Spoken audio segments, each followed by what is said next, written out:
ఆంధ్రప్రదేశ్లో ఇప్పుడు ఎక్కువగా వినిపిస్తున్న పేరు ఆర్పి సిసోడియా.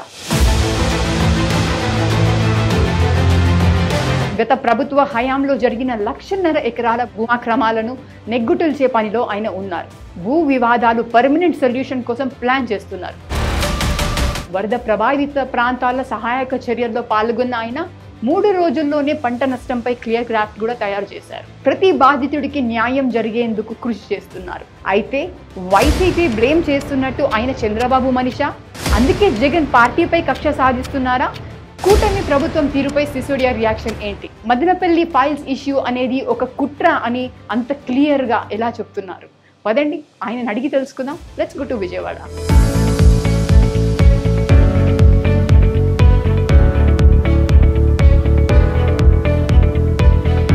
పలు జిల్లాల్లో కలెక్టర్ గాను, పలు డిపార్ట్మెంట్స్లో ఐఏఎస్ ఆఫీసర్ గాను చాలా మంచి గుర్తింపు తెచ్చుకున్నారు.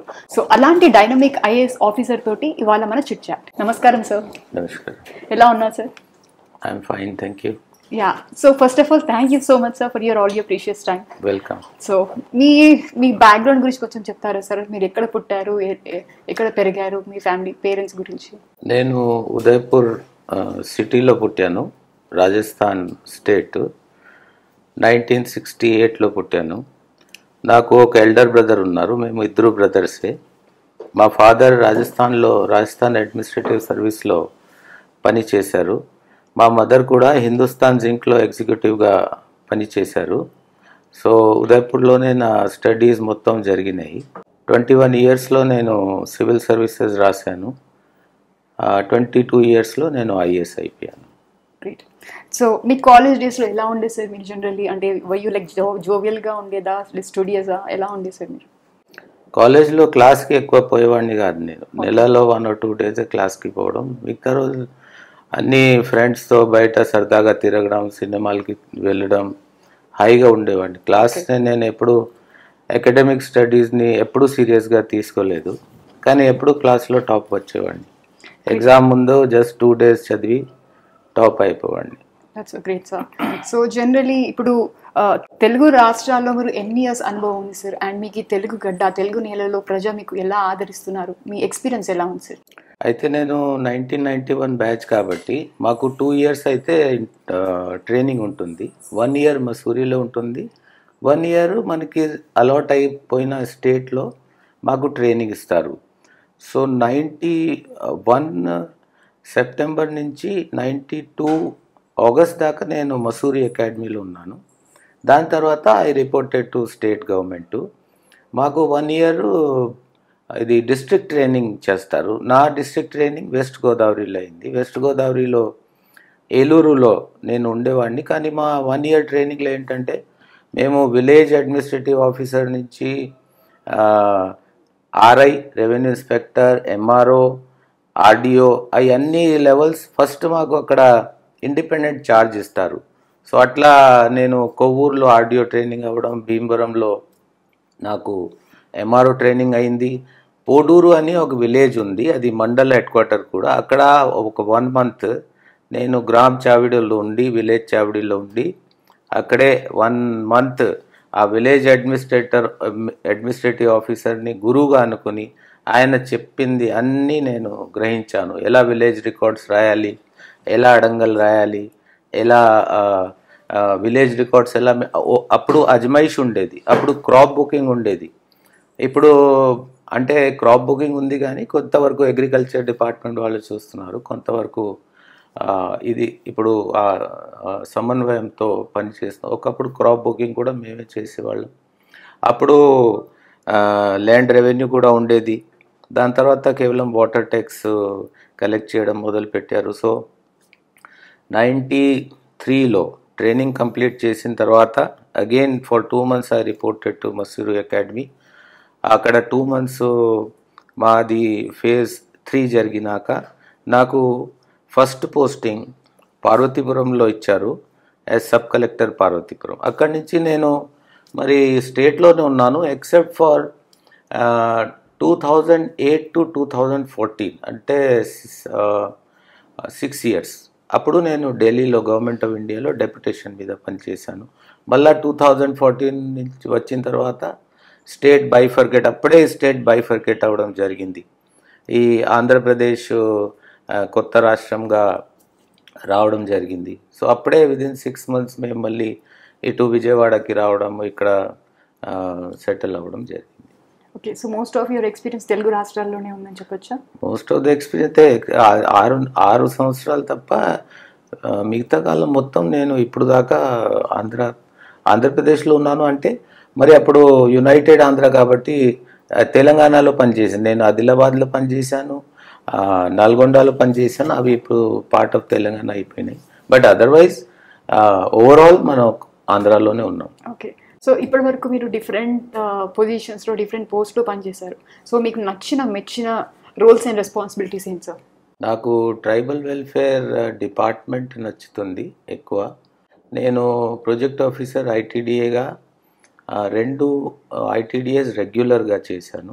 ఉట్నూరు ఐటీడీఏ చేశాను, పార్వతీపురం ఐటీడీఏ నా సెకండ్ పోస్టింగ్ పార్వతీపురంలోనే పిఓ ఐటీడీఏగా అయ్యాను. అదేవిధంగా సీతంపేట ఐటీడీఏ కూడా ఇన్ఛార్జ్గా చూశాను. అవి చూస్తే tribals taluka way of living, వాళ్ళ కల్చర్, వాళ్ళ వాల్యూస్ సిస్టమ్స్ చాలా డిఫరెంట్గా ఉంటాయి. అది నాకు నచ్చింది. ఇంకొకటి ఏంటంటే ఈ రెగ్యులర్ పాపులేషన్తో కంపేర్ చేస్తే వాళ్ళు చాలా వెనుకబడి ఉండడమే కాకుండా ఈ ఫినాన్షియల్ ఎకానమికలీ కూడా చాలా వీక్. కాబట్టి వాళ్ళ కోసం ఏదైనా చేద్దామని ఒక తపన నాకు వచ్చింది.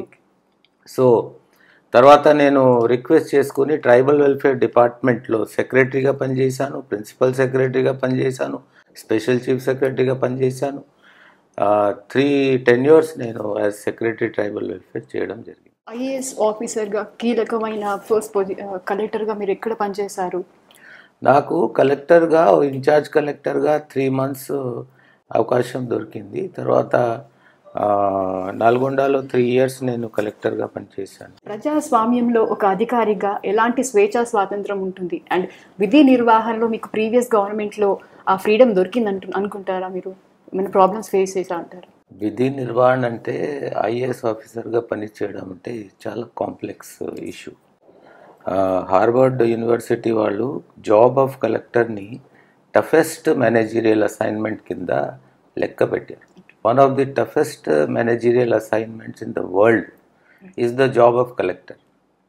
ఎందుకంటే పొలిటీషియన్స్ ఒకవైపు ఉంటారు, ఒకవైపు ప్రజలు ఉంటారు. ప్రజల తాలూకా కొన్ని రిక్వైర్మెంట్స్, కొన్ని డిమాండ్స్ ఉంటాయి. పేదవాళ్ళు ఉంటారు, పెద్ద రాయితీలు ఉంటారు, తర్వాత ప్రెస్ ఉంటుంది, తర్వాత వేరే రకాలుగా ప్రెషర్ గ్రూప్స్ ఉంటాయి, కెలమిటీస్ వస్తాయి, ఎలక్షన్స్ వస్తాయి, రెగ్యులర్ పని కూడా చేయాలి, అవన్నీ చూసుకోవాలి.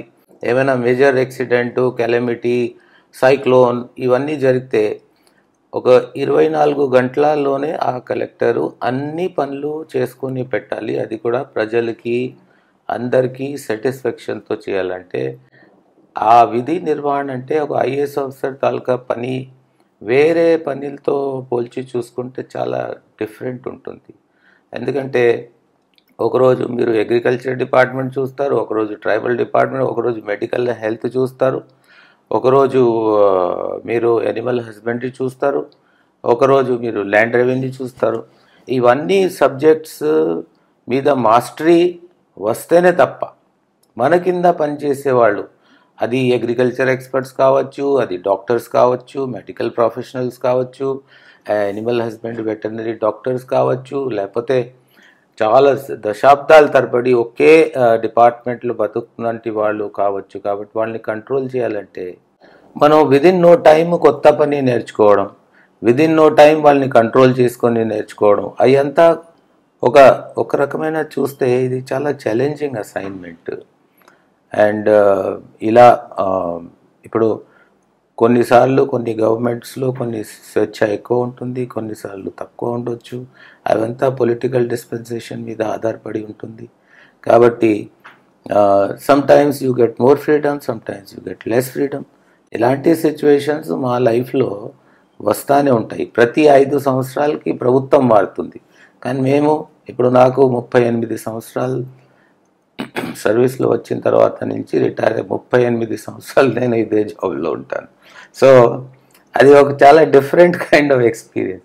5 yearsలో వీళ్ళు మారిపోతారు కానీ మేము మాత్రం మారటానికి వీల్లేదు.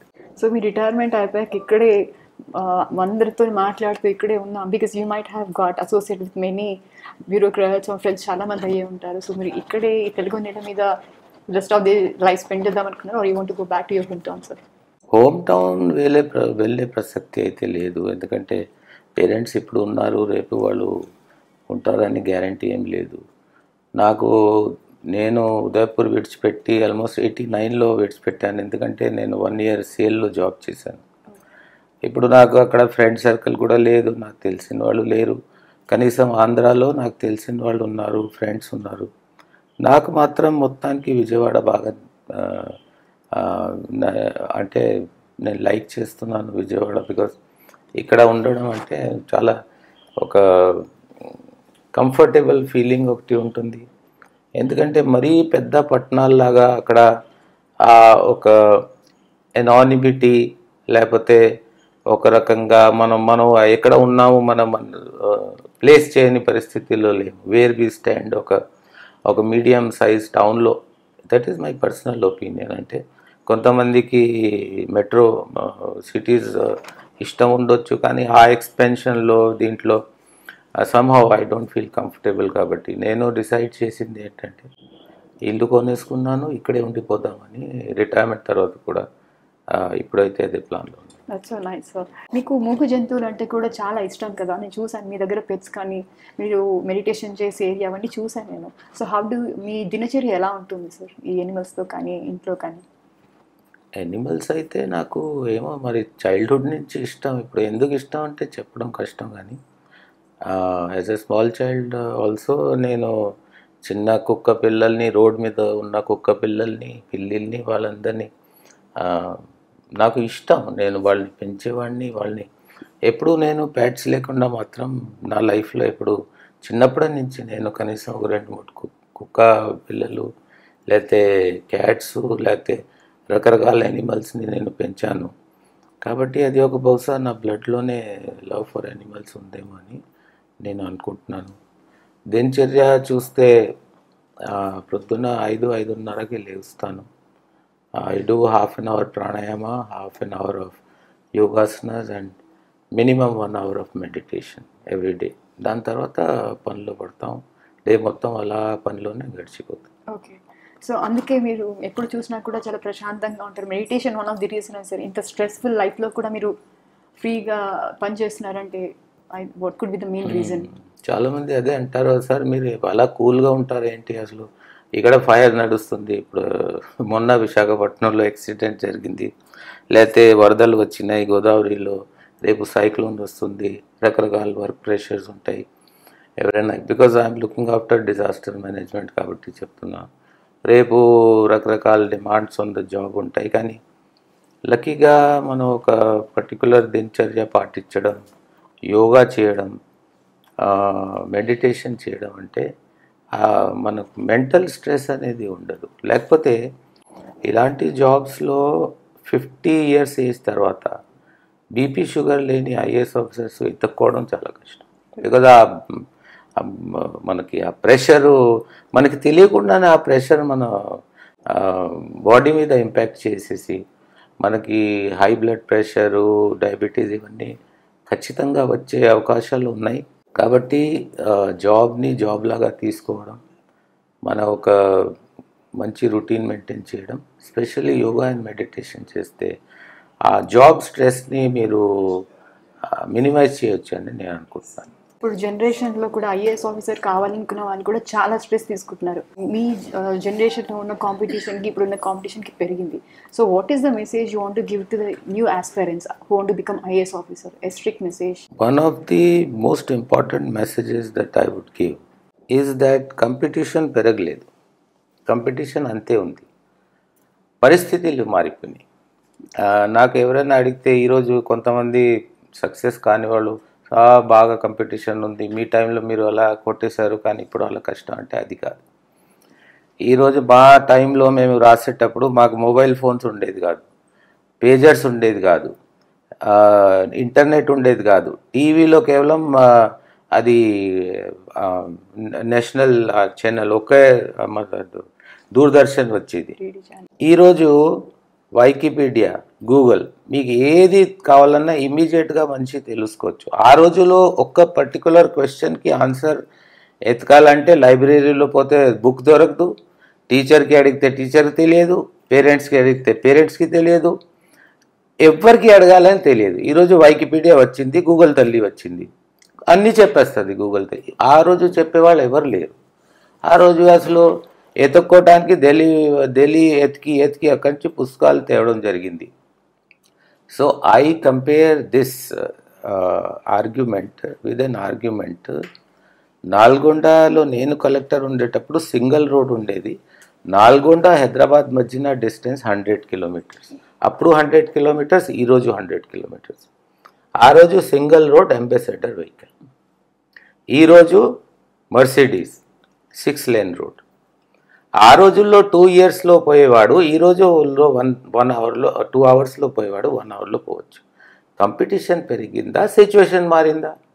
ఏ కాంపిటీషన్ పెరగలేదు. అప్పుడు టాప్ 100, ఇప్పుడు ఇంటెలిజెన్స్లో ఎవరైతే టాప్ 100లో ఉన్నారు ఆయనే అప్పుడు ఐఏఎస్ అయ్యేవాడు, ఈరోజు ఐఏఎస్ అవుతున్నాడు. కాంపిటీషన్ ఎక్కడా పెరగలేదు. మీకు excess to knowledge, excess to technology, information explosion, అవి ఆ పరిస్థితి అప్పుడు లేవు. అందుకే ఎవరు ఆ మాట చెప్తారంటే నేను మాత్రం అది వినే పరిస్థితుల్లో ఉండను. కాంపిటీషన్ ఎప్పుడు అంతే ఉంది. 100 మంది కంపీట్ చేసి ఐఏఎస్ అయ్యేవాళ్ళు ఆ కాలంలో, ఈరోజు 100 మంది అయిపోతున్నారు. అది I really agree to your point. So coming back to the discussion, like గడిచిన ఎన్డీఏ పాలనలో ఈ 3 నెలల్లో ఈ ప్రభుత్వం ఎలా నడుస్తుందంటారు సార్ మీరు? ప్రభుత్వం బాగానే నడుస్తుంది. ఎందుకంటే పూర్వం జరిగిన కొన్ని అవకతవకలు లేకపోతే కుంభకోణాలు అవన్నీ ఈ ప్రభుత్వం చాలా చిత్తశుద్ధితో ఉంది. మనం ప్రజలకి మంచి చేద్దామనే ఉద్దేశంతో ప్రభుత్వం వచ్చింది. ఎక్కడైతే మనకి ప్రాబ్లమ్స్ ఉన్నాయి అన్ని ప్రాబ్లమ్స్ సార్ట్ చేయాలి. పేదవాళ్ళు అసలు చీఫ్ మినిస్టర్ గారు ఏమంటున్నారంటే, ఇప్పుడు మనం ఇప్పుడే Viksit Andhra Pradesh as a part of Viksit Bharat అంటే 2047 నాటికి భారతదేశం ప్రపంచంలో ఫస్ట్ అవ్వాలి. మన ఉద్దేశం ఆంధ్రప్రదేశ్ భారతదేశంలో ఫస్ట్ అవ్వాలి. ఆ ఉద్దేశంతో పని చేస్తున్నారు. జీరో పవర్టీ ఇస్ ద నినాదం. ఎక్కడా కూడా పవర్టీ ఉండటానికి వీల్లేదు. ఎక్కడా కూడా ఆకలితో చచ్చే అవకాశాలు ఉండకూడదు. అందరికీ మంచి అవకాశాలు, విద్యా అవకాశాలు దొరకాలి, ఉద్యోగ అవకాశాలు దొరకాలి, అందరికీ ఒక డీసెంట్ లైవ్లీహుడ్ దొరకాలి.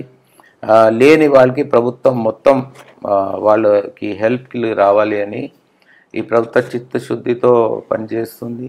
ప్రస్తుతానికి నేను ల్యాండ్ చూస్తున్నాను కాబట్టి ల్యాండ్ మీద ఉన్నటువంటి గ్రాబింగ్ కావచ్చు, లేకపోతే ఏమైనా ఇర్రెగ్యులారిటీస్ కావచ్చు, అవన్నీ సరి చేయడానికి మా డిపార్ట్మెంటు మేము మొత్తం సిద్ధంగా ఉన్నాం.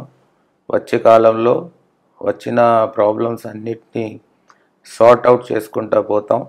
100% within no time Andhra Pradesh will see a tremendous growth. Amaravati would become one of the best cities, అంటే ఇఫ్ నాట్ ద బెస్ట్. 100% నాకు నమ్మకం ఉంది. అమరావతి యాజ్ ఎ క్యాపిటల్ మంచిగా డెవలప్ చేసుకుంటే ప్రపంచంలోనే అడ్వాన్స్డ్ సిటీస్లో పరిగణిస్తారని నేను అనుకుంటున్నాను. Okay, great sir.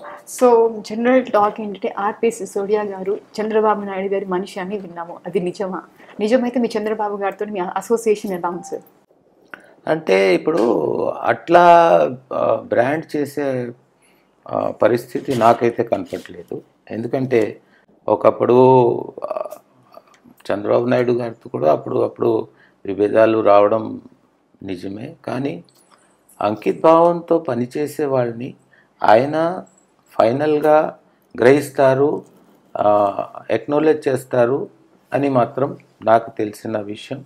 గట్టిగా పనిచేసి అంకిత్ భావంతో పనిచేసి ప్రభుత్వం పెట్టినటువంటి ఆశయాలు ఉద్దేశాలని మనం నెరవేర్చడానికి ప్రయత్నాలు చేస్తే 100% ఆయన అప్రిషియేట్ చేస్తారు.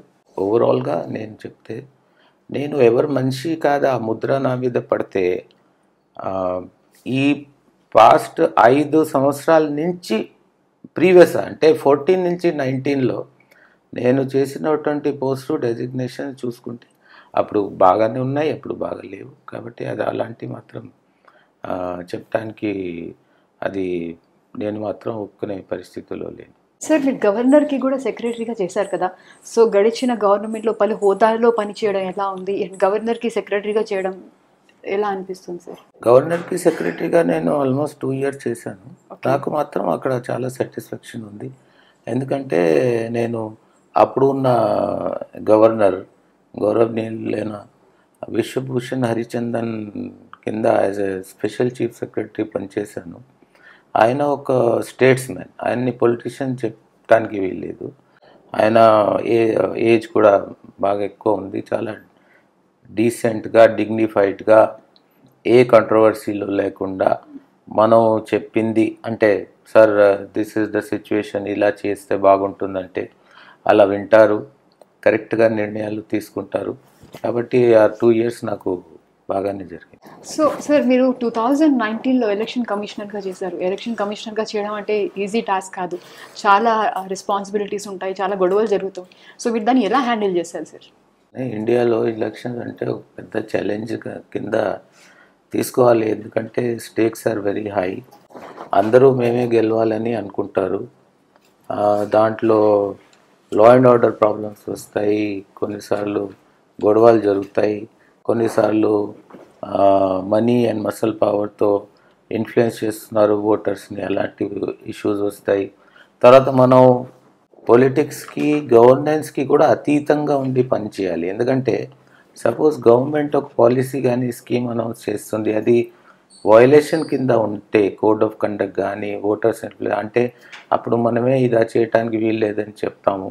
అప్పుడప్పుడు కొంతమందికి అది నచ్చకపోవచ్చు, కానీ చీఫ్ ఎలక్టరల్ ఆఫీసర్గా పని అదే. అంటే ఎలక్షన్ కమిషన్ తాలూకా రీప్రజెంటేటివ్గా స్టేట్లో ఉన్నటువంటి ఎలక్షన్ మెషినరీకి హెడ్గా చేస్తే కొంతమంది మనం వాళ్ళని ఎలియనేట్ చేసే అవకాశాలు ఉంటాయి. కొంతమంది అన్ఫ్రెండ్లీగా అయిపోతారు, కొంతమంది ఎనిమీస్గా కూడా మారిపోయే అవకాశాలు ఉంటాయి.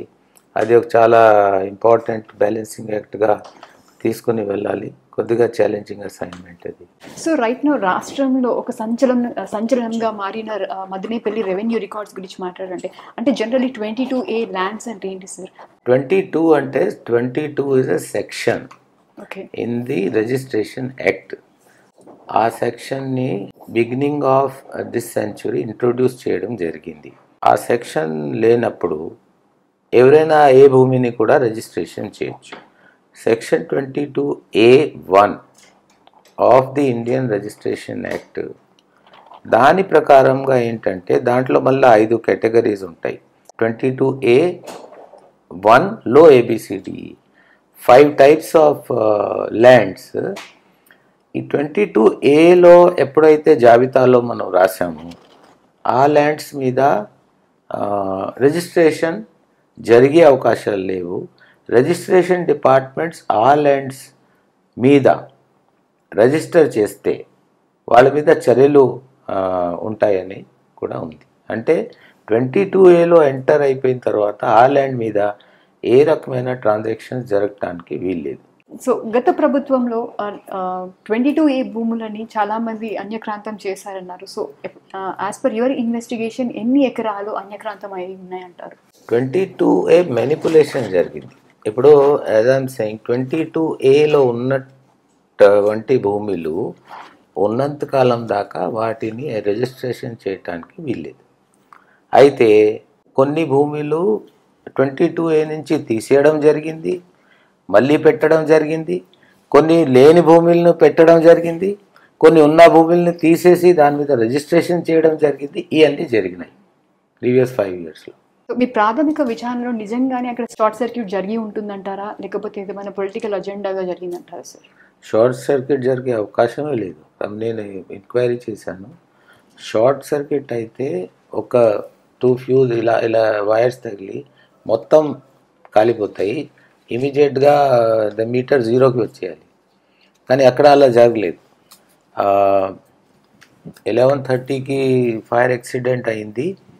The voltage in the meter the reading స్లోగా కింద దిగితే వచ్చింది. ఫైనల్గా వాళ్ళు కట్ చేశారు, జీరో అయిపోయింది. Even the electricity department experts also told that it is not a fire accident. So absolutely fire accident, short circuit కానీ షార్ట్ సర్క్యూట్ వలన ఫైర్ యాక్సిడెంట్ జరిగే జీరో ఛాన్స్. ఓకే, సో ఇప్పుడు జనరల్లీ నేరపూరితమైన వాళ్ళకి శిక్ష పడుతుంది, but ఈ documents ఏవైతే fire accident కాలిపోయారో వాటిని మళ్ళీ మనం ఎలా రిక్రియేట్ చేయొచ్చు అంటారు సార్? అంటే ఇప్పుడు RDO office is an intermediate office. RDO ఆఫీస్లో very few files originate and terminate. ఇప్పుడు the good revenue files, land related files originate mostly at MRO office, terminate at collector office. ఇది ఒక intermediate office.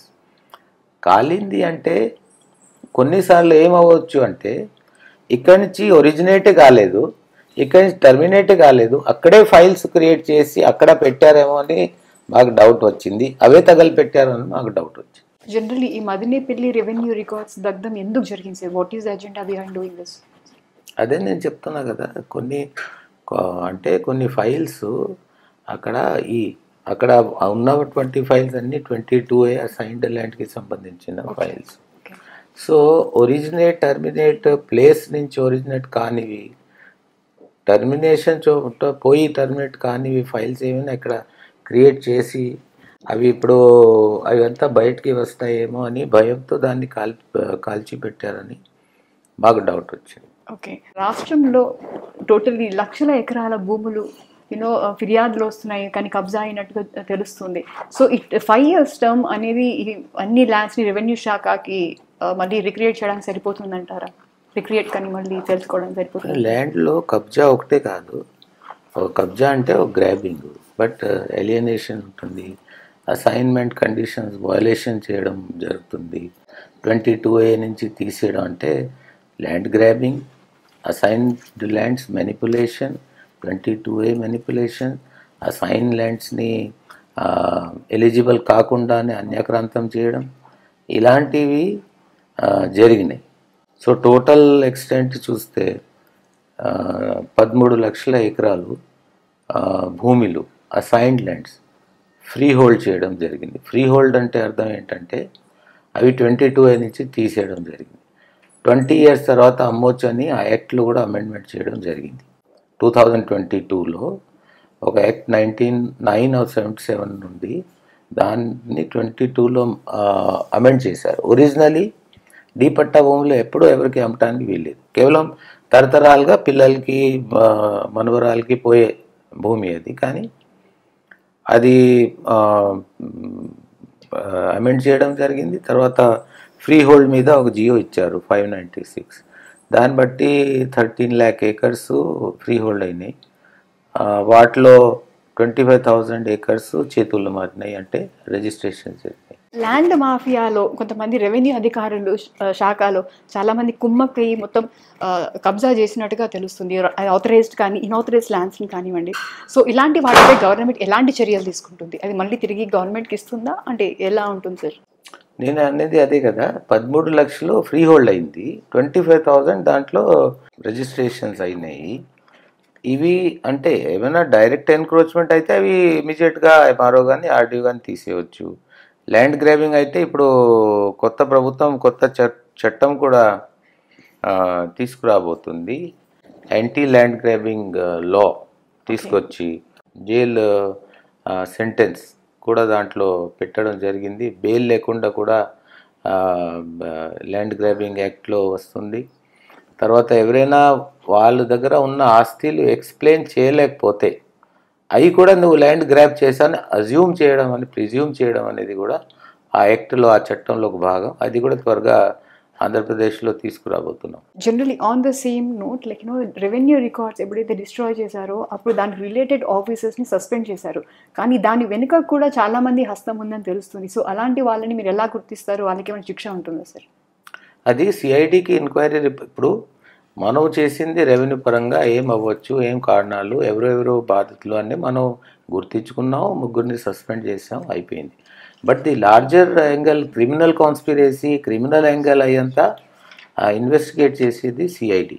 ఆ CID ఇప్పుడు active ఇన్వెస్టిగేషన్లో ఉంది. త్వరలోనే ఆ రిజల్ట్స్ మన ఎదురుగా వస్తాయని నేను అనుకుంటున్నాను. గత ప్రభుత్వంలో కింద స్థాయిలో ఉన్న రెవెన్యూ ప్లేస్లో ఉన్న అధికారులు అంటే ఫార్మర్స్ భూమిని కానీ కొంచెం తగ్గించడం కానీ లేకపోతే పేరుని తారుమారు చేయడం కానీ ఇలాంటివి జరిగాయి కదా.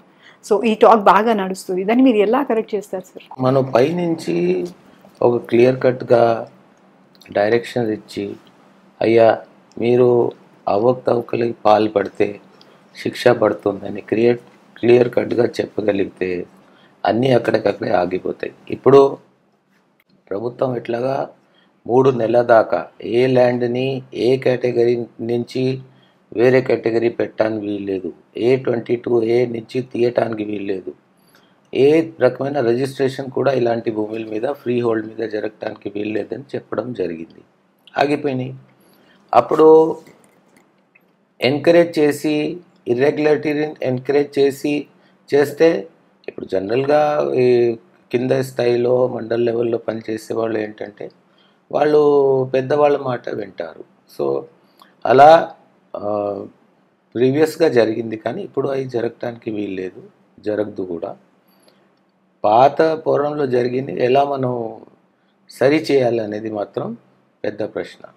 అంటే లాస్ట్ గవర్నమెంట్లో ఇవన్నీ మనం అప్లై చేయలేదంటారా? ఇంత అన్యాక్రాంతం జరిగింది కదా. సో 13 lakh acres ఫ్రీ హోల్డ్ అయిపోయింది కదా. 22Aలో prohibition of land transfer act, POT act కూడా అమెండ్ అయింది కదా. అవంతా లాస్ట్ 5 yearsలోనే జరిగినాయి కదా. ఓకే. సో జనరల్లీ మెయిన్గా ప్రభుత్వ భూములు అన్యాక్రాంతం ఎలా జరుగుతుంది, ప్రొసీజర్ ఎలా పెట్టుతారు వాళ్ళు? ప్రభుత్వం భూములు అన్యాక్రాంతం అంటే వన్ వే ఈజ్ ఎలియనేషన్. అంటే పబ్లిక్ పర్పస్కి గవర్నమెంట్ భూమిని ఏదో పబ్లిక్ పర్పస్కి వాడుకోవడం. అది రోడ్ కట్టవచ్చు, లేకపోతే ఇప్పుడు గ్రీన్ ఎనర్జీ కింద గవర్నమెంట్ భూమిలో ఇవ్వచ్చు. అది ఒక వన్ వే. రెండోది ప్రభుత్వమే పేదవాళ్ళకి భూమి లేని వాళ్ళకి డీ పట్టాలు ఇవ్వడం, అంటే అసైన్మెంట్ చేయడం. పూర్వంలో గవర్నమెంట్ ల్యాండ్స్ ఎక్కువ ఉండేది, ప్రైవేట్ ల్యాండ్స్ తక్కువ ఉండేది. ఒక 50 సంవత్సరాల క్రితం ఎక్కువ గవర్నమెంట్ ల్యాండ్సే ఉండేది. సర్వే ఆపరేషన్స్ జరిగేటప్పుడు చాలా వరకు గవర్నమెంట్ భూములని ఐడెంటిఫై చేసి పేద రైతులకి ఇవ్వడం జరిగింది. వాటిని డీ పట్టా భూములు అంటారు. ఇప్పుడు అయితే మోర్ ఆర్ లెస్ సాచ్యురేషన్ స్టేజ్లో వచ్చింది. ఎందుకంటే సంవత్సరాలు దశాబ్దాల తరబడి ఈ డీ పట్టాలు ఇచ్చుకుంటూ వస్తున్నాము. మన రాష్ట్రంలో సుమారు 36 లక్షల ఎకరాలు భూమి కేవలం డీ పట్టా భూమియే ఉంది. అంటే జనరలీ సార్ ప్రభుత్వ భూములు అంటే వేటిని అంటారు, అండ్ టైప్స్ ఆఫ్ ల్యాండ్స్ కొంచెం మా వ్యూవర్స్ గురించి చెప్తారా మీరు? ఈ టైప్స్ ఆఫ్ ల్యాండ్స్ అంటే one is government land, another is pure private land, దాన్ని జిరాయితీ ల్యాండ్ అంటాం. దీంట్లో ఇంకా పూర్వంలో ఇనామ్స్ అండ్ ఎస్టేట్స్ ఉండేది. ఒక ఇనాం భూములు, ఇంకా కొన్ని జిల్లాల్లో ఇనాం భూములు ఉన్నాయి, వాటిని యాక్ట్స్ ఉన్నాయి, లాస్ ఉన్నాయి. దాని ప్రకారంగా ఇనామ్స్ అండ్ ఎస్టేట్స్ని అబాలిష్ చేసి దాన్ని రైతువారి కింద కన్వర్ట్ చేయాలి. ఒకటి ఓనర్షిప్ పరంగా ఇది ప్రైవేట్ భూమియా లేకపోతే గవర్నమెంట్ భూమియా, లేకపోతే ఓనర్షిప్ బట్టి ఒక క్లాసిఫికేషన్ ఉంటుంది. By this is a tenant held land. ఇప్పుడు టెనెంట్స్కి కూడా బ్యాంక్ లోన్ ఇస్తున్నారు, కాబట్టి టెనెన్సీ రైట్స్ ఉంటాయి, ఓనర్షిప్ రైట్స్ ఉంటాయి. ఓనర్షిప్లో గవర్నమెంట్ ఉండొచ్చు, లేకపోతే ప్రైవేట్ ఉండొచ్చు, లేకపోతే కంపెనీస్ ఉండొచ్చు. మళ్ళీ కంపెనీ హెల్డ్ ల్యాండ్కి ల్యాండ్ సీలింగ్ వర్తించదు, ఓనర్షిప్ బట్టి. దెన్ ఇరిగేషన్ ఫెసిలిటీస్ బట్టి ఇంకొకటి ఉంటుంది. ఇది ఇరిగేటెడ్ ల్యాండా, అన్ఇరిగేటెడా? ఇరిగేటెడ్ అయితే టూ క్రాప్ బెటా, లేకపోతే 1 క్రాప్ బెటా, డ్రై ఉంటుంది. అదేవిధంగా గవర్నమెంట్ భూమిలో మళ్ళీ రకరకాల క్లాసిఫికేషన్, పురంబోక్ భూములు ఉంటాయి, అన్అసెస్డ్ వేస్ట్ భూములు ఉంటాయి, అసెస్డ్ వేస్ట్ ఉంటాయి. అన్అసెస్డ్ వేస్ట్ అయితే దాన్ని అసెస్ చేసి దాన్ని డీ పట్టా కింద ఇవ్వచ్చు అనేది రూల్ ఉంది. పురంబోక్లో అన్ని పురంబోక్లో మాత్రం డీ పట్టా కింద ఇవ్వడానికి వీల్లేదు. కొండ పురంబోక్ ఉంటే ఇవ్వచ్చు, కాలువ పురంబోకు, చెరువు పురంబోకు ఇలాంటివి మాత్రం 100% సుప్రీంకోర్టు డైరెక్షన్స్ కూడా ఉన్నాయి. ఏదైతే వాటర్ కోర్స్కి రిలేటెడ్ లేకపోతే వాటర్ స్టోరేజ్కి రిలేటెడ్ ల్యాండ్స్ ఉన్నాయో అవి ఏ పరిస్థితిలో కూడా దాన్ని అన్యాక్రాంతం చేయడానికి వీల్లేదు. సో గత ప్రభుత్వంలో సంప్రదాయంగా వస్తున్న రిజిస్టర్ కార్యాలయంతో పాటు ఇప్పుడు గ్రామ సచివాలయంలో కూడా రిజిస్ట్రేషన్ ప్రవేశపెట్టారు. సో అది లీగలీ కరెక్ట్ అంటారా? వాటిపైన మీరు ఏమంటారు? ఇప్పుడు రిజిస్ట్రేషన్ యాక్ట్లో రిజిస్ట్రేషన్ ఆఫీసర్గా పనిచేసే హక్కు ఆర్ అథారిటీ కొంతమంది అధికారులకే ఉంటుంది. వాళ్ళకి కొన్ని క్వాలిఫికేషన్స్ ఉంటాయి. విలేజ్ సెక్రటరీకి కానీ అక్కడ ఉన్న డిజిటల్ అసిస్టెంట్స్కి కానీ ఆ క్వాలిఫికేషన్స్ లేవు. రెండోది, దీంట్లో ఉన్నటువంటి మనకి కావాల్సినటువంటి సౌకర్యాలు కూడా ఉండాలి. Suppose somebody wants to pay in cash అనుకోండి, అప్పుడు మనం వద్దనలేము. ఆ క్యాష్ని సెక్రటేరియట్లో ఎలా హ్యాండిల్ చేయాలి? చిన్న స్థాయి ఉద్యోగులు ఉన్నారు, ఆ క్యాష్ని జాగ్రత్తగా కాపాడుకుంటారా? బ్యాంక్కి తీసుకెళ్ళి జమ చేస్తారా? చాలానా చేయడం వచ్చా? ఇవన్నీ సమస్యలు ఎదుర్కొన్న పరిస్థితి వచ్చింది. రెండోది, కొన్ని భూములు అమ్మేటప్పుడు ఏంటంటే ఇద్దరు కొంటున్నారు. అంటే నేను అంటున్నాను కానీ ఇప్పుడు ఇద్దరు ఉన్నారు కొనేవాళ్ళు. అయితే దాన్ని సగం సగం విడదీయాలి, దాని సబ్ డివిజన్ కావాలి, దాని రెండు రిజిస్ట్రేషన్ జరగాలి. అవి అక్కడ ఫెసిలిటీస్ లేవు, వాళ్ళకి ఆ కాంపిటెన్స్ కూడా లేవు. కాబట్టి this government has decided we will not have any registration at the village level, only sub registrar and above. Okay. And మెయిన్గా మాట్లాడాలంటే గత ప్రభుత్వంలో చాలా మటుకు ఫేక్ పాస్బుక్లు సర్క్యులేట్ అవుతూ ఉన్నాయి. చాలామంది ఆ ఫేక్ పాస్బుక్లు పెట్టి లోన్స్ కూడా తీసుకుంటున్నారు బ్యాంక్ నుంచి. సో దాని గురించి మీరు ఎలాంటి చర్యలు తీసుకుంటున్నారు sir? By mistake of fact లేకపోతే అండర్ ప్రెషర్ ఒక మనిషి తాలూకా పాస్బుక్ని ల్యాండ్ రికార్డ్స్లో మార్చి వేరే వాడికి ఇచ్చారు. దాన్ని మీరు ఫేక్ పాస్బుక్ అంటారా లేకపోతే ఇల్లీగల్ పాస్బుక్ అంటారా నాకు తెలియదు. కానీ లీగల్గా పాస్బుక్ చేతులు మారింది. లీగల్గా అది ఏ పరిస్థితిలో జరిగినాయని చూడకపోతే ఫేక్ అంటే కంప్లీట్లీ ఫేక్ అనుకోండి, like fake passport. Fake passbook అయితే ఎప్పుడైనా పట్టుకుంటారు. ఇప్పుడు బ్యాంక్ వాళ్ళకి మీ భూమి ఎక్సెస్ ఉంటుంది, వెబ్ ల్యాండ్ ఎక్సెస్ ఉంటుంది, తెలుసుకోవచ్చు. ఈయన ఫలా పట్టేదారా కాదని తెలుసుకోవచ్చు. తెలుసుకుంటే ఇప్పుడు అక్కడ పట్టాదారు మారిపోయారంటే ఇది ఒక different kind of problem. So అది జరుగుతున్నాయి సార్ అలాంటివి ఫేక్ పాస్బుక్లు క్రియేట్ చేయడం? ఫేక్ పాస్పోర్ట్స్ మాత్రం సంగతి అయితే అప్పుడప్పుడు పోలీస్ కేసు అయిపోతుంది, అది దాన్ని చేస్తారు. పాస్బుక్ చేతులు మారిపోయినాయంటే దాని మీద ఎట్లా చేయాలంటే దాని మీద ఎంక్వైరీ ఉంటుంది. కరెక్ట్గా పాస్బుక్ చేతులు మారినాయా లేకపోతే ఇల్లీగల్ జరిగినాయా అంటే దాని మీద ఎంక్వైరీ వేరే ఇట్స్ డిఫరెంట్ ఇష్యూ. అందుకే రెవెన్యూ సదస్సు పెడదామని అనుకున్నాము.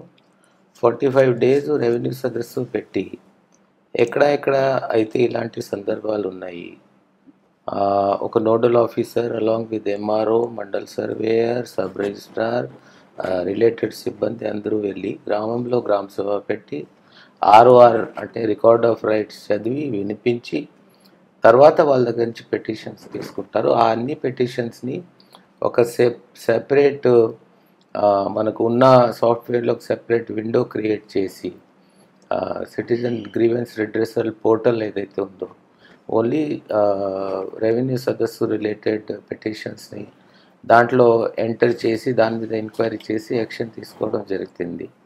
Within 90 days this work should be over.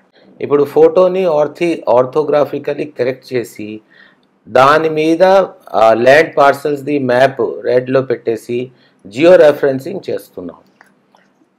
కొన్ని చోట్ల అప్పుడు మాన్యువల్ సర్వేటప్పుడు ఒక 5 సెంట్లు 10 సెంట్లు అటు ఇటు కావడం జరిగింది. ఇప్పుడు కరెక్ట్ పద్ధతిలో జరిగింది అంటే మరి ఆ ఎక్స్టెంట్ మాత్రం ఇక్కడ ఆన్ రికార్డ్ ఉండొచ్చు, కాదు ఆన్ ఫీల్డ్ లేదు. On field suppose this room is 100 square feet అనుకోండి, నేను 105 రాస్తే ఇది ఖచ్చితంగా 100 feet ఉండాలి, అది ఒక ఇష్యూ. రెండోది, ఫార్మర్ టు ఫార్మర్ మ్యూటేషన్ జరిగేటప్పుడు ఏమైనా ఎక్స్టెంట్ కరెక్షన్ చేస్తున్నారంటే దాన్ని వీళ్ళు ఆ వెబ్లాండ్లో కానీ మీ భూమిలో వెరిఫై చేయొచ్చు. ఫార్మర్స్నే ఆథెంటికేట్ చేసే అధికారం ఇచ్చామంటే దానివలన వచ్చే ప్రమాదం చాలా ఉంటుంది. ఎందుకంటే అందరూ ఫార్మర్సు ఆనెస్ట్గా చేస్తారనేది ఎవరికి మాత్రం లేదు. కొంతమంది మధ్యలో ఉన్న వాళ్ళు, దళారులు, లేకపోతే ఎక్కువ చదివే వాళ్ళు, క్రిమినల్స్, వాళ్ళు దీన్ని వాడుకొని ఇంకేదో చేస్తారనే ఉద్దేశంతో ఇది ఒక గవర్నమెంట్ ఉద్యోగి ఏమైనా తప్పు చేస్తే అతన్ని రేపు పట్టుకోవచ్చు, అతన్ని సస్పెండ్ చేయొచ్చు, జైల్లో పెట్టవచ్చు. కానీ ప్రైవేట్ పార్టీని మనం ఎలా పట్టుకుంటాం? రేపు అట్లాంటి సమస్యలు వస్తాయి. కాబట్టి ఉన్న ఉన్న మషీనరీ మీదే బాగా పట్టు పెట్టి బాగా కంట్రోల్ చేసి మానిటర్ చేసి పని చెప్పించగలిగితే సరిపోద్ది. Okay, well said. అండ్ ఇంకొక విషయం రిగార్డింగ్ ల్యాండ్స్, అంటే ఒకప్పుడు ఆన్లైన్ లేనప్పుడు చాలా చిన్న చిన్న మిస్టేక్స్ జరిగేవి. అంటే లైక్ యూనో ల్యాండ్ జరిగిందనో లేకపోతే గోడ కట్టుకున్నారనో ఇలాంటి రిపోర్ట్స్ వచ్చేవి. కానీ ఇప్పుడు ఈ ల్యాండ్స్ గురించి పెద్ద పెద్ద క్రైమే జరుగుతుంది, మర్డర్లు జరుగుతున్నాయి, మాఫియా జరుగుతుంది. సో ఇవన్నీ అరికట్టాలంటే ఎలాంటి స్టెప్స్ తీసుకోవాలి సార్? అన్నీ అరికట్టాలంటే ల్యాండ్ మీద ఒక ఖచ్చితమైన ఒక సిస్టమ్ ఉండాలి. గవర్నమెంట్ ఆఫ్ ఇండియా ఇప్పుడు రీసెంట్లీ ఈ బడ్జెట్లో అనౌన్స్ చేశారు. ఏ స్టేట్ అయితే ఈ రిఫార్మ్స్, అంటే దీంట్లో చాలా రకాల రిఫార్మ్స్ ఉంటాయి. ఎవరైతే ఈ రిఫార్మ్స్ చేస్తారో వాళ్ళకి అన్టైడ్ ఇన్సెంటివ్ అమౌంట్ ఇస్తారని ఫైనాన్స్ మినిస్టర్ గారు బడ్జెట్ స్పీచ్లో చెప్పారు. ఆ స్కీమ్ కూడా వచ్చింది. Land record modernisation is a very complex issue. ఒకటి, ఉన్నటువంటి ల్యాండ్ రికార్డ్స్ అన్నీ డిజిటైజ్ చేయాలి. ఉన్నటువంటి మ్యాప్స్ అన్నీ జియో రెఫరెన్సింగ్ ఉండాలి. ఈ రికార్డ్కి ఈ మ్యాప్కి లింక్ ఉండాలి. ఇక్కడ ఎవరైతే పట్టాదారు ఉన్నాడో వాడు ఆధార్ కార్డ్ లింక్ ఉండాలి. ఇప్పుడు ఇట్స్ ఏ కాంప్లెక్స్ ప్రాసెస్. నా దగ్గర ఆధార్ కార్డు ఉంది. ఈరోజు నా ఆధార్ కార్డ్తో మనం అన్నీ లింక్ అయి ఉన్నాయి. ఆధార్ ఉంటే మీ బ్యాంక్ అకౌంట్ ఏంటి, మీ ఈరోజు మొబైల్తో కనెక్ట్ అయిపోయింది. ఆధార్ ఓటీపీ వస్తే మీరు డిజిటల్ సిగ్నేచర్ చేయొచ్చు. జస్ట్ ఆ పద్ధతి పెట్టడం. సో ల్యాండ్ రికార్డ్స్ డిజిటైజ్ అవ్వడం, ల్యాండ్ మ్యాప్స్ జియో రెఫరెన్స్ అయ్యి కనెక్ట్ అవ్వడం, ఆధార్ లింకేజ్ అవ్వడం, ఇది అంతా మళ్ళీ సబ్ రిజిస్ట్రార్ ఆఫీస్కి లింక్ అవ్వడం. సబ్ రిజిస్ట్రార్ అంటే రిజిస్ట్రేషన్ డిపార్ట్మెంట్కి ఉన్న సాఫ్ట్వేర్ ఈ సాఫ్ట్వేర్కి లింక్ ఉండడం. ద మూమెంట్ నేను ఇక్కడ if I cell my land here, in registration department immediately as soon as transaction is done, ఇమీడియట్గా నాకు పట్టా మారిపోవాలి, మ్యూటేషన్ జరిగిపోవాలి. ఎవరో అప్లికేషన్ కరెక్ట్గా ట్రాన్సాక్షన్ జరిగి నేను కొన్నాను, ఇతను అమ్మాడు, అమ్మేవాడి పేరు నా పేరు వచ్చేయాలి, ఆధార్ నంబర్ ఇమీడియట్గా మారిపోవాలి. ఇదంతా కంప్యూటర్ పరంగా జరగాలి. ఈ రెండు సిస్టమ్స్ వచ్చిన తర్వాత సపోజ్ సమ్ డెత్ జరిగింది, విల్, సో ఇమీడియట్గా పిల్లలకి ఆ మ్యూటేషన్ ఇమీడియట్గా ఆటోమేటిక్గా జరగాలి. ఇవన్నీ పద్ధతులు స్లోగా వస్తాయి. To a large extent Andhra Pradesh has been a forerunner in utilising IT technology for everything including management of land. కాబట్టి ఫ్యూచర్లో ఇది ఇంకా పకడ్బందీగా అవుతుందని నాకు బాగా నమ్మకం ఉంది. ప్రముఖమైన ఆఫీసర్గా, ఐఏఎస్ ఆఫీసర్గా మీరు ప్రజలకు ఇచ్చే సందేశం ఏంటి సార్? ప్రజలకి ఇచ్చే సందేశం ఏంటంటే, అందరూ దయచేసి చిత్తశుద్ధితో ఉండండి. దొంగతనం చేసేవాడికి మనం అవకాశం ఇచ్చేనే దొంగతనాలు అవుతాయి. మనం ప్రలోభాలకి పాల్పడి, అంటే ఇప్పుడు ఇట్స్ జనరల్ కమెంట్, కొన్ని దేశాల్లో like Norway, Sweden, crime rate almost zero. ఎందుకు? మన ఇండియాలో ఒక రెడ్ లైట్ చూసి అక్కడ పోలీస్ వాడిని ముందు చూస్తాం, రెడ్ లైట్ని తర్వాత చూస్తాం. ఎందుకంటే పోలీస్ వాడు లేనప్పుడు పారిపోతాం. ఒక క్యూ సిస్టమ్ పెట్టారు. అక్కడ క్యూ రెగ్యులేట్ చేసే సెక్యూరిటీ గార్డ్ కానీ ఎవడో లేకపోతే ఆ క్యూ ఎందుకు? అటు సోషల్ క్యాపిటల్ చాలా తక్కువ. కాబట్టి అది ఒక మన యాటిట్యూడ్లో మార్పు రావాలి. చిత్తశుద్ధితో చేస్తే 100%. ఇప్పుడు ఎవరు అవకాశం ఇచ్చారు ఆఫీసర్కి?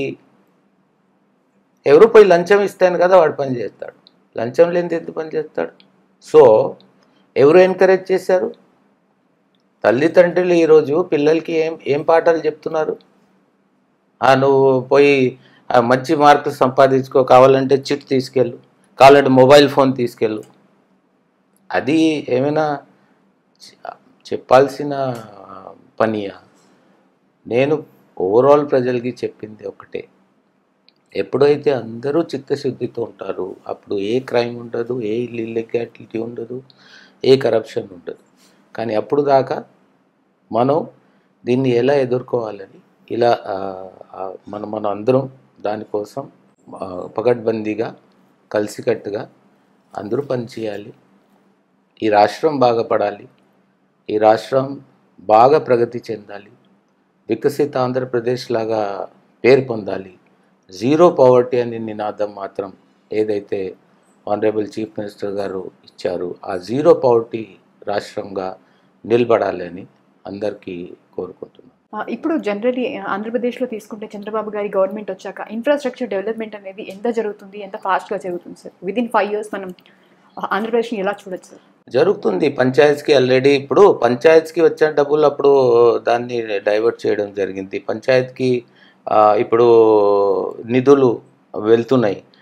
ఎక్కువ లోకల్ వర్క్స్ చేసేది ఎవరు? పంచాయతీ. గ్రామంలో రోడ్డు, కాలువ, చెత్త ఎత్తడం ఇదంతా పంచాయతీ నిధులు జరుగుతాయి. ఇది వచ్చినాయి.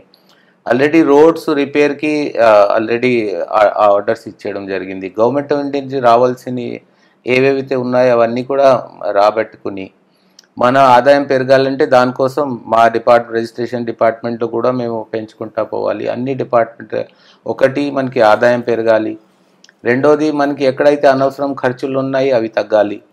ఇన్ఫ్రాస్ట్రక్చర్ మాత్రం 100% పెరగాలి. రోడ్ నెట్వర్క్ ఈరోజు బాగాలేదు ఆంధ్రప్రదేశ్లో. రోడ్లు బాగా గుంతలు పడిపోయినాయి, అవి అంతా రిపేర్ చేసుకోవాలి. కొత్త రోడ్ రావాలి. ట్రైబల్ ఏరియాలో ఇప్పుడు దాకా కొన్ని గ్రామాలకు అసలు రోడ్ లేని సందర్భాలు ఉన్నాయి. ప్రెగ్నెంట్ విమెన్ని డోలీ మీద హాస్పిటల్కి తీసుకెళ్ళే ఎగ్జాంపుల్స్ ఉన్నాయి. కాబట్టి అవన్నిటికీ మనకి ఇన్ఫ్రాస్ట్రక్చర్ అవసరం. ఇండస్ట్రీ చాలా అవసరం. ఇండస్ట్రియల్ డెవలప్మెంట్ ఉంటే, ఒక ఇండస్ట్రీ పెడితే 100 మందికి డైరెక్ట్ ఎంప్లాయ్మెంట్ దొరికితే 1000 మందికి ఇండైరెక్ట్ ఎంప్లాయ్మెంట్ దొరుకు. ఒక పాన్ డబ్బా పెట్టుకుంటాడు, టీ కొట్టు పెట్టుకుంటాడు. సో ఓవరాల్గా బిజినెస్ ఎన్వైరన్మెంట్ బాగా ఉండాలి. అంటే లా అండ్ ఆర్డర్ ప్రాబ్లమ్స్ ఉండకూడదు. ఎక్కడైనా ఇది కమ్యూనల్ టెన్షన్స్ ఉన్నాయి, లేకపోతే ఆడవాళ్ళ మీద జరిగే అత్యాచారం, ఇలాంటివి తగ్గుకుని పోతే ఒక కాన్ఫిడెన్స్ ఏర్పడుతుంది జనాల్లో. ఇన్వెస్టర్స్ వస్తారు. ఇన్వెస్టర్స్ వస్తే ఆంధ్రప్రదేశ్ ప్రగతి చెందుతుంది. అదే ఉద్దేశంతో ప్రభుత్వం పనిచేస్తుంది. సో ఇప్పుడు ఇన్వెస్టర్స్ అంటే కంపెనీస్, ఎంఎన్సీస్ కంపెనీస్ అలాంటివి ఏమైనా వస్తున్నాయి సార్ హైదరాబాద్? ఇప్పుడు వస్తున్నాయి. They are showing lot of interest. Godrej company CEO మొన్నే వచ్చి చీఫ్ మినిస్టర్ గారితో కలిసి వెళ్ళారు. చాలామంది ఇప్పుడు మేము తిరిగి వస్తాము, అమర్ రాజా బ్యాటరీ ఒకప్పుడు ఇక్కడి నుంచి పారిపోయింది, మళ్ళీ వస్తాము అన్నట్టు మూడ్లో ఉండొచ్చు. ఇలాంటి సో స్లోలీ అమరావతిలో ఇన్వెస్ట్మెంట్స్ వస్తాయి. ఓకే. సో ఇప్పుడు తిరుపతి కానీ వైజాగ్లో అలా అక్కడ కూడా ఏమైనా ఇన్వెస్ట్మెంట్స్ పెట్టే అవకాశం ఉన్నారు? Industrial corridors are coming up. The outer ring roads will come. అమరావతికి వస్తుంది. తర్వాత వైజాగ్ని మొత్తం అన్ని అంటే ఇప్పుడు ట్రంక్ రూట్స్ అన్నీ ఇప్పుడు ఇక్కడి నుంచి విజయవాడ నుంచి హైదరాబాద్కి ఒక 8 lane రోడ్ వస్తుంది. అదేవిధంగా మన హైదరాబాద్ చుట్టూ ఒక ఔటర్ రింగ్ రోడ్ని గవర్నమెంట్ ఆఫ్ ఇండియా ప్లాన్ చేస్తుంది. The infrastructure network, the trunk network, ఎక్కడైతే బ్రిడ్జ్లు రావాలి అవన్నీ వస్తే ఓవరాల్గా economic activity will flourish. The vibrant economic activity would ensure all-round development. అదేవిధంగా గవర్నమెంట్ ఆపర్చునిటీస్ ఎలా ఉంటాయి? అంటే గవర్నమెంట్ కంపెనీస్ కానీ ఏమైనా పెట్టే ప్లానింగ్లో ఉన్నారా? ఎంప్లాయ్మెంట్ ఆపర్చునిటీస్ పెంచే ఏమైనా ప్లానింగ్ దశలో? టు సమ్ ఎక్స్టెంట్ అది ఉంటుంది. స్కిల్ సెన్సస్ ఇమీడియట్గా రాబోతూ ఉంది. అసలు ఇప్పుడు ప్లాన్ ఏంటంటే, ప్రభుత్వం ప్లాన్ అంటే స్కిల్ సెన్సస్ వలన ఈరోజు గల్ఫ్ కంట్రీస్లో చూస్తే కేరళ నుంచి ఎంతమంది లోవర్ బ్లూ కాలర్ జాబ్స్లో ఉన్నారని చూస్తే maximum people are there. Kerala has become a skill exporting state. మనకి ఇప్పుడు ఆ లేబల్ ఇంకా లేదు, కానీ బోల్డ్ టాలెంట్స్ ఉండొచ్చు, స్కిల్స్ ఉండొచ్చు. ఇటు స్కిల్స్ ఉన్నాయి, అటు జాబ్స్ ఉన్నాయి, కానీ ఈ రెండు మ్యాచ్ కావట్లా. ఇది ఆ గ్యాప్ ఫిల్ చేయాలని ఉద్దేశంతో గవర్నమెంట్ ఇప్పుడు స్కిల్ సెన్సస్ స్టార్ట్ చేసింది. ఓకే, అండ్ లాస్ట్ క్వశ్చన్ ఇప్పుడు జనరల్లీ ఇది మెట్రో సిటీగా కాకుండా కాస్మోపాలిటన్ సిటీగా ఏమన్నా అంటే ఇండియా నుంచి ఆల్ ఓవర్ ఇండియా నుంచి ఎంప్లాయీస్ని ఇన్వైట్ చేసే అవకాశాలు ఉన్నాయా? First Bengaluru became IT hub, తర్వాత హైదరాబాద్ ఐటీ హబ్. ఎందుకంటే మేజర్ ఇంటర్నేషనల్ ప్లేయర్స్ అక్కడ హెడ్ క్వార్టర్స్, హెడ్ ఆఫీస్ పెట్టారు. 100% Amaravati would become destination for future. అందరూ అమరావతి వైపే చూస్తారనేది మాత్రం చెప్పడంలో అతిశయోక్తి ఏం లేదు. విజనరీ లీడర్ చంద్రబాబు గారి హయాంలో మీరు ఒక సక్సెస్ఫుల్ ఐఏఎస్ ఆఫీసర్గా మీ బాధ్యతలను నెరవేరుస్తారు అని కోరుకుంటూ మీరు ఇచ్చిన అమూల్యమైన టైం మా అదాన్ న్యూస్కి చాలా హెల్ప్ఫుల్ అవుతుంది. And thank you so much for the time sir. Thanks a lot.